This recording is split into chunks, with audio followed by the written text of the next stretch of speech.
ஊரே பத்தி எரிஞ்சிட்டு இருக்கு தெரியுமா? பத்த வச்சது நீங்க. I never say that. Law and order control பண்ணும், அதுக்கு ஸ்டெப் எடுத்தா தப்பா? எடுக்கிற ஸ்டெப் ஏழைங்களை பாதிக்காம இருக்கணும். ரோட்டு ஓரத்துல ஹோட்டல் வைக்கிறது, பூ விக்கிறேன் புடலங்கா விக்கிறேன் நடுத்தூர்ல கடையை வச்சா பொதுமக்களுக்கு இடைஞ்சல் தானே?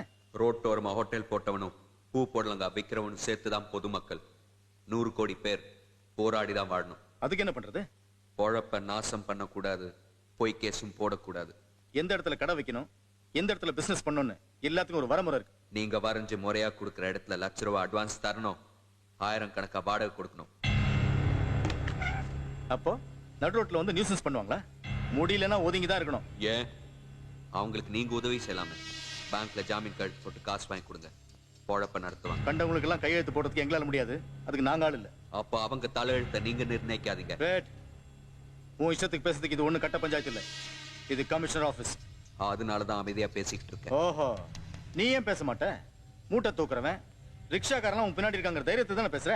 ஆமா, என் பின்னால நிக்கிற ஒவ்வொருத்தனும் உழைக்கிறவன், உண்மை பேசுறவன், 4 பேருக்கு நல்லது செய்யணும்னு நினைக்கிறவன், நம்ம அறியாம கூட தப்பு செய்யக்கூடாதுங்கிறவன், அடுத்தவன் காசுக்கு ஆசைப்படாதவன், அன்புக்கு உயிரையே கொடுக்கிறவன், கஷ்டத்துல சிரிக்கிறவன், வறுமையிலையும் திருடாதவன், படிக்காதவன் ஆனா பண்புள்ளவன்.